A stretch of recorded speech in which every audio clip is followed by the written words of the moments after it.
विश्व 24 न्यूज हर पल आपके साथ। नमस्कार, आपण पाहतात विश्व 24 न्यूज।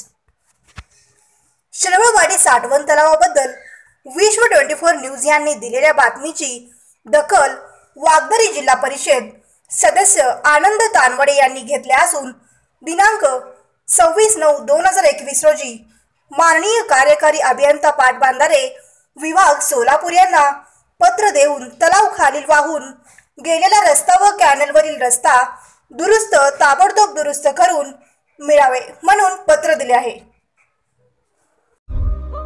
राज्यातील महत्त्वाच्या आणि आपल्या भागातील ताज्या बातम्या पाहण्यासाठी आजच आमच्या विश्व 24 न्यूज चॅनलला YouTube वर सबस्क्राइब करा आणि बेल आयकॉन प्रेस करा।